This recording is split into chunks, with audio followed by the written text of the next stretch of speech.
আমার হাতের চিকেন বিরিয়ানি খেয়ে সকলে অনেক প্রশংসা করে। সেই চিকেন বিরিয়ানির রেসিপি আজকে শেয়ার করতে চলেছি।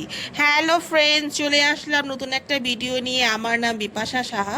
ফ্রেন্ডস, আমি কিভাবে বিরিয়ানি রান্না করি সেটা আমার বন্ধুদের সঙ্গে শেয়ার করতে চলেছি। তো আমি আগে চিকেনটাকে খুব ভালো করে ভেজে নিয়েছি। অবশ্যই কিন্তু চিকেনটাকে অল্প লেবুর রস বা ভিনিগার দিয়ে মেখে রাখতে হবে কিছু সময়। তবে কিন্তু চিকেনের যে একটা গন্ধ, মানে এটা তো ব্রয়লার মুরগি দিয়েই চিকেন বিরিয়ানি হয়, তো সেই গন্ধটা চলে যায়।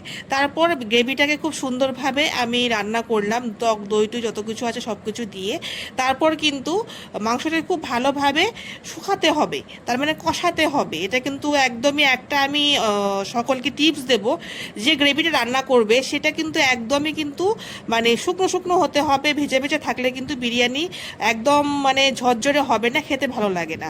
তো আমি এখানে লেয়ারিং করছি। লেয়ারিংয়ে আমি দিয়েছি আগে সাদা ভাত দিয়েছি, বাসমতি চালের ভাত, রাইস দিয়েছি, তার উপর যেটা চিকেন রান্না করেছি সেই লেয়ার করেছি, তার উপর দিয়েছি বিরিয়ানি মশলা, কেসার দিয়েছি, দুধে ভেজানো জাফরান, আর দিয়েছি মিঠা আতর। মিঠা আতরে এত সুন্দর গন্ধ আসে যেটা নাকি বলে বোঝানো যাবে না। মিঠা আতরটা আমি সবসময় দিই।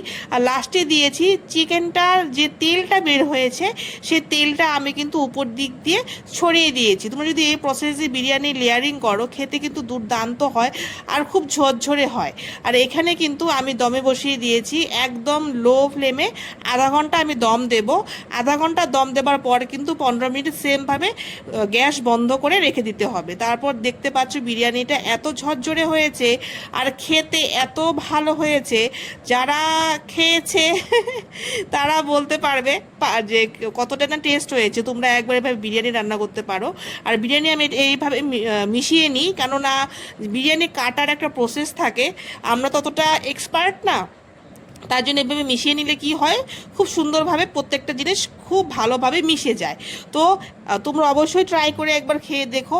আর যারা রান্না করবে অবশ্যই আমাকে কমেন্টস করে জানিও যে তোমাদের কাছে আমার রেসিপিটা কেমন লাগলো। By friends.